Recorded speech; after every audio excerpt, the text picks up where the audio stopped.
6 planētas sarindojās vienā Saules pusē, Zemē ietriecās asteroīds. Vulkānisko pelnu mākonis pacēlās 40 km augstumā un jau pirmajās stundās pēc izvirduma gāja bojā viss dzīvais.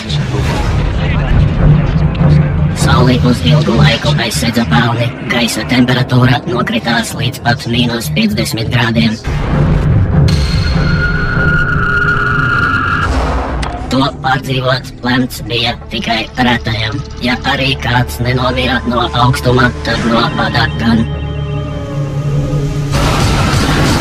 Tad pasauli piemeklēja milzu plūdi, vecie kontinenti izgaisa nebūtībā.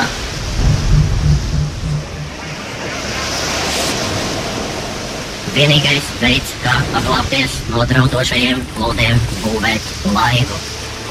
Līvi uzceļ laivu un klejo sauszemes meklējumos.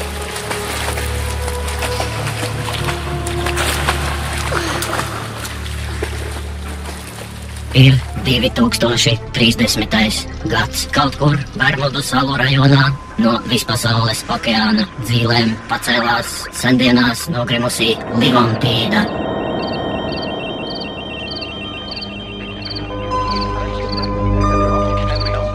To apdzīvo cilvēki, turklāt ļoti gudri cilvēki.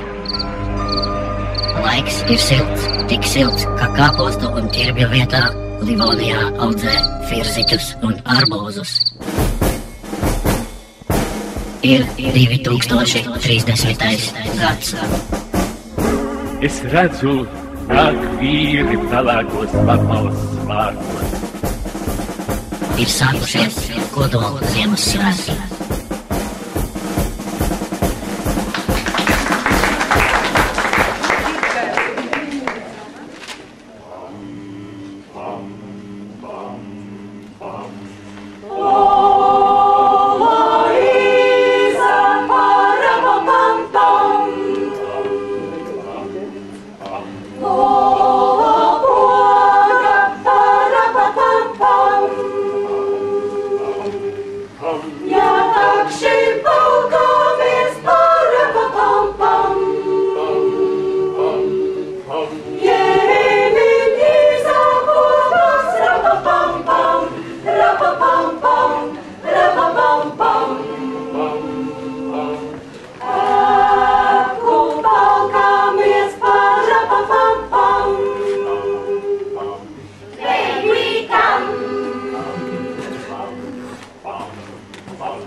Gribas man baltam sniedziņam būt un uz eglītēm šovakar klusi, klusi sniegt.